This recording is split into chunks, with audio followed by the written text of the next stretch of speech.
सोचें अगर आपको एक ऐसा दरवाज़ा मिले जो सीधा मुस्तकबिल में लेके जाए, कैसा लगेगा? ये कोई फ़िल्म की कहानी नहीं बल्कि हकीकत है। ये जो बिल्डिंग आप देख रहे हैं ये कोई आम इमारत नहीं, बल्कि म्यूज़ियम ऑफ द फ्यूचर का शानदार डिज़ाइन है। ये सिर्फ़ एक म्यूज़ियम नहीं बल्कि कल की दुनिया आज देखने का मौका है। तो चलिए देखते हैं मुस्तकबिल कैसा होगा। एक चीज़ जो दुबई के बारे में बहुत मशहूर है वो है इसके मेगा स्ट्रक्चर और यही इसकी तरक्की का राज है। और जब भी कभी मेगा स्ट्रक्चर की बात होती है तो इस मेगा स्ट्रक्चर की पिक्चर मैं जब भी देखता था तो बहुत सरप्राइज़ होता था कि इसके अंदर क्या है। अगर आप भी मेरी नस्ल के लोगों में से हैं जिन्होंने कंप्यूटर पहली दफ़ा इस्तेमाल किया था व्हेन वी वाज अडल्ट, तो आपको ये वीडियो बहुत अच्छी लगेगी। आइए चलते हैं फ्यूचर में। ये कोई आम डिज़ाइन नहीं बल्कि इसको एक इंसानी आँख के तर्ज पे डिज़ाइन किया गया है और इसका कॉन्सेप्ट है कि इस आँख के ज़रिए आप फ्यूचर के अंदर देखें।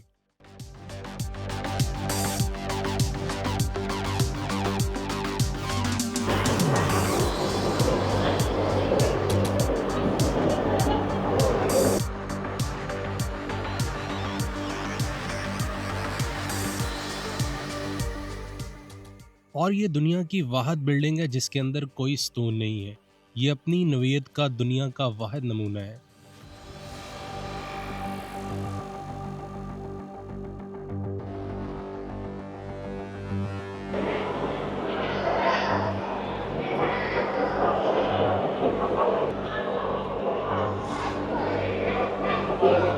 अच्छा, इसका जो नॉर्मल टिकट है वो आपको एडवांस बुक करना पड़ता है और वो है 149 दिरहम, जो कि सब सोल्ड आउट है। एंड अनफॉर्चुनेटली ये प्राइस अब पे करनी पड़ेगी, which is very expensive. But anyway, अगर आपका इरादा हो तो आप एडवांस बुकिंग करके आएँ। और जैसे ही आप अंदर आते हैं तो हर चीज़ फ्यूचरिस्टिक लगती है। देखें, सब कियोस्क, आपका रिसेप्शन डेस्क और इवन जो आपकी कैलीग्राफी और जो वॉल आर्ट है, everything is futuristic. Let's move on to the next step. क्योंकि हमने प्रायोरिटी पास लिया है जिसकी वजह से हमारी ये वाली क्यू में खड़े होने का वो बच जाएगा टाइम, और हम ब्लू स्ट्रैप पहने हुए हैं तो हमारी एंट्री बड़ी आसानी से हो जाएगी। So let's go. Welcome to my home. Like everything you see here, I was envisioned by the Dubai Future Foundation and brought to life by storytellers, visionary technologists, and artists from around the world. इस museum के पहले हिस्से में आपको लेके चलते हैं खलाई shuttle के ज़रिए आसमान पर। ये एक इमेजिनरी सिचुएशन है जिसके ज़रिए आपको सबसे टॉप फ्लोर पर लेके जाते हैं, जहाँ पे आपको ये इम्प्रेशन दिया जाता है कि आप सन 2071 में आ चुके हैं।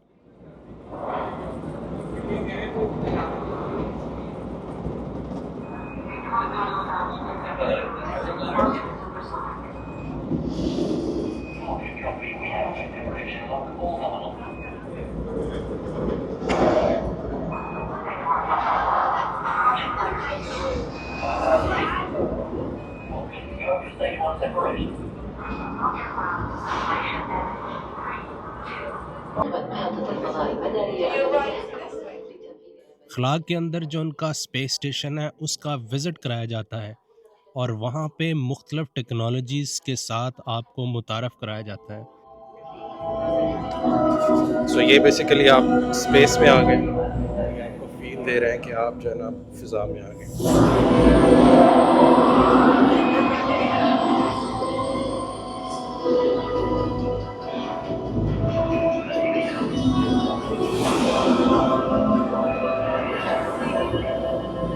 Okay, Bernie, so ready to space! Yeah! So we are in the space now. Welcome, everyone. You are now standing on the deck of Space Station Home, 600 kilometers above Earth.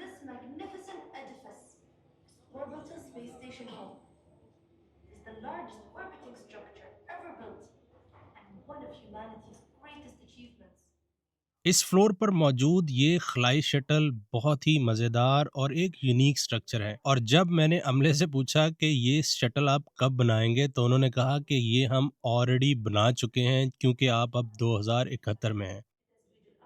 जो सबसे अहम क्वेश्चन मैं खुद से पूछना चाहता हूँ कि जेनुइनली 2071 में ज़िंदगी कैसी होगी। सो आई थिंक जैसे जैसे हम जर्नी में आगे बढ़ेंगे तो इस सवाल का जवाब मिलता जाएगा। जब मैंने उनके स्टाफ से पूछा है कि आप ये कब बिल्ड करें हैं, तो उन्होंने कहा है कि ये ऑलरेडी बिल्ड कर चुके हैं। दुबई बेसिकली खला में जाने के लिए तैयारियां कर रहा है, और उसके लिए दुबई मुख्तलिफ टेक्नोलॉजीज़ इकट्ठी कर रहा है और बिल्ड कर रहा है, जिसके ज़रिए वो चाहते हैं कि वो भी खलाई मिशन में अपना हिस्सा डाल सकें। ये है जी हमारा पूरा सोलर सिस्टम और उसका एग्जैक्ट रेप्लिका, और जितने भी सियारे हैं ये उसके गिर्द जिस पोजीशन में घूमते हैं उसकी एग्जैक्ट पोजीशंस और उनका रोटेशन पैटर्न। पर यार मैं आपसे एक और इम्पोर्टेंट क्वेश्चन पूछना चाहता हूँ। अगर 2071 में ज़िंदगी इतनी अच्छी होगी कि हम उसको विश कर सकें कि काश हम भी उसमें यंग और जवान और उसे एंजॉय कर सकें। अच्छा, अब हम जा रहे हैं जिस स्पेसशिप से वापस दोबारा स्पॉट में ज़मीन के ऊपर। सो नेक्स्ट जी आपको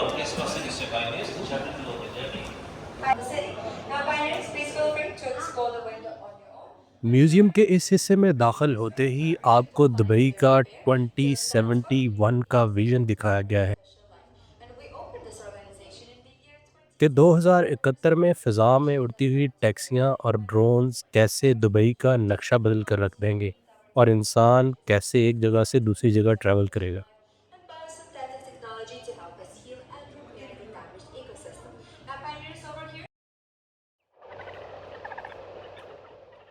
जैसे जैसे हम तरक्की कर रहे हैं, जंगलात का ख़ात्मा होता जा रहा है। इस हिस्से में टेक्नोलॉजी से इसका जवाब दिया गया है कि कैसे बायो इंजीनियरिंग और दूसरे साइंसी अलूम के ज़रिए जंगलात को दोबारा से रीजनरेट किया जाएगा और इन्हें आर्टिफिशियल इंटेलिजेंस की मदद से बरकरार रखा जाएगा, और कैसे इस टेक्नोलॉजी की मदद से माहौल दोस्त फ़िज़ा कायम की जाएगी।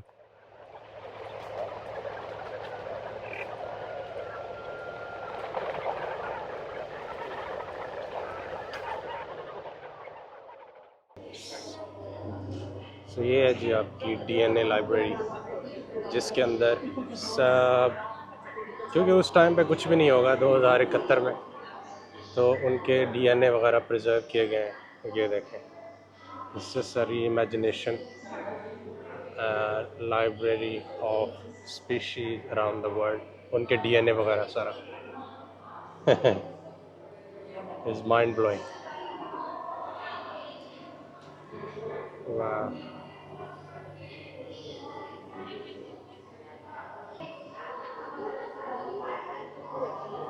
अच्छा, हम समंदरों के साथ क्या ऐसा बुरा करेंगे कि इवन जो समंदरों की जितनी स्पीशीज़ हैं वो भी ख़त्म हो जाएंगी, और here is their DNA preserved for the future coming after 2071.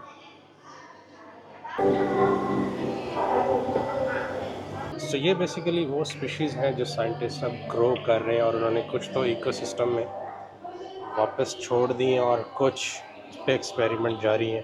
So this is just like an observation for us to say हमारे लिए कि साइंटिस्ट क्या कर रहे हैं so far.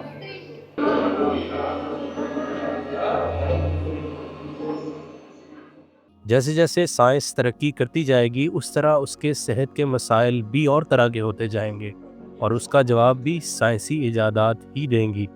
साइंसी इजादात में मुख्तलिफ थेरापीज़, हीलिंग टेक्निक और बहुत सी पॉजिटिव एनर्जी जैसी चीज़ें इंसान की सेहत को बरकरार रखने में मदद करेंगी। इस हिस्से में मुख्तलिफ टेक्निक्स सिखाई गई हैं जो कि आप देख सकते हैं।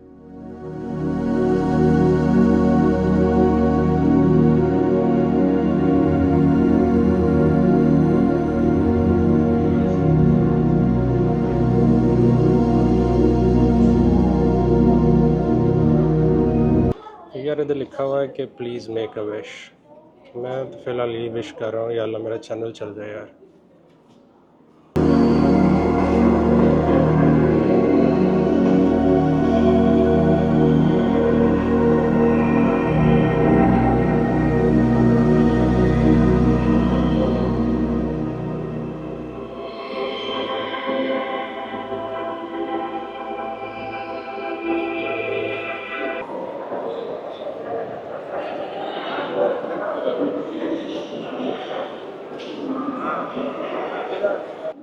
तो ये सेक्शन बेसिकली आपको बताता है कि कल कैसा होगा और आज दुबई में या एडवांस वर्ल्ड में कैसा नज़र आ रहा है।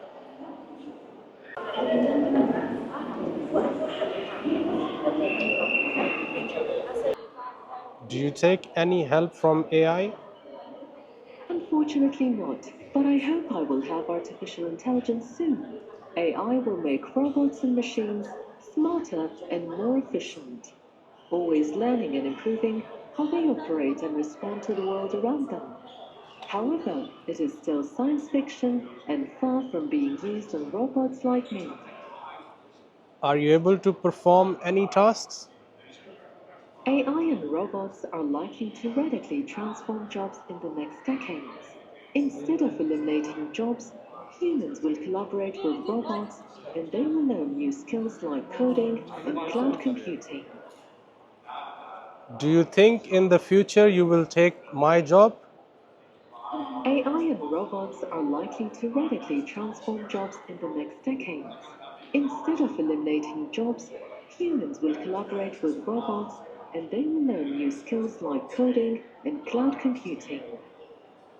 Should I feel threatened from you or not?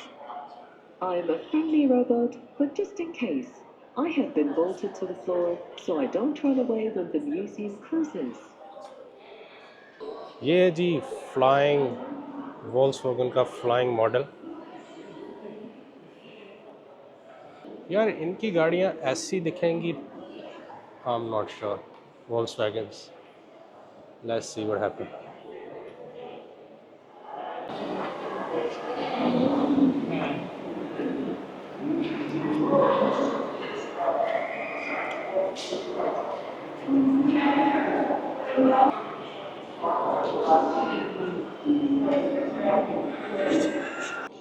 यार ये रोबोट आपने देखे होंगे हर जगह पे, लेकिन इनसे इंसान काम क्या लेगा? This is the question. They call it cyber dog. अच्छा, दिस इज़ एक्चुअली गुड कि जितने भी इंसान डिसेबल वगैरह हो जाते हैं, मे बी विश कि ये उनकी हेल्प कर सके।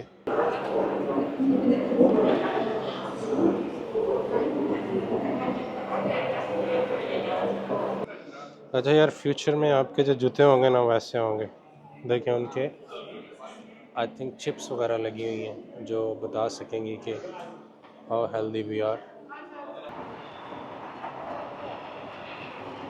सो ये है जी आपका फाइनल चैप्टर जिसमें आप यहाँ पे इस पर जो अरबी ज़ुबान में मुख्तलफ़ ख़त्ताती की गई है वो बेसिकली शेख मोहम्मद बिन राशिद के मुस्तक़बिल के बारे में चंद अल्फाज हैं। ये ख़त्ताती असल में रोशनी से चमकती है और इन अल्फाज को एक बहुत गहरा मतलब देती है जो हमें एक रोशन मुस्तक़बिल की उम्मीद दिलाते हैं। जैसे ही आप म्यूज़ियम की ऑब्ज़र्वेटरी डेक के ऊपर आते हैं तो आपको आज का दुबई नज़र आता है और आपको ये विज़न करने में आसानी होती है कि जो कुछ आप अंदर देखकर आए हैं ये बहुत आसानी से मुमकिन है और इंसानी दिमाग ये टेक्नोलॉजी बहुत जल्द अचीव कर लेगा और 2071 और उससे आगे की दुनिया बहुत मुख्तलिफ होगी जो शायद ना हम सोच सकते हैं ना इमेजिन कर सकते हैं। तो यार ये था आज का आपका फ्यूचर म्यूज़ियम का ट्रिप। होपफुली आपको पसंद आया होगा। I will see you in another video. अल्लाह हाफिज़।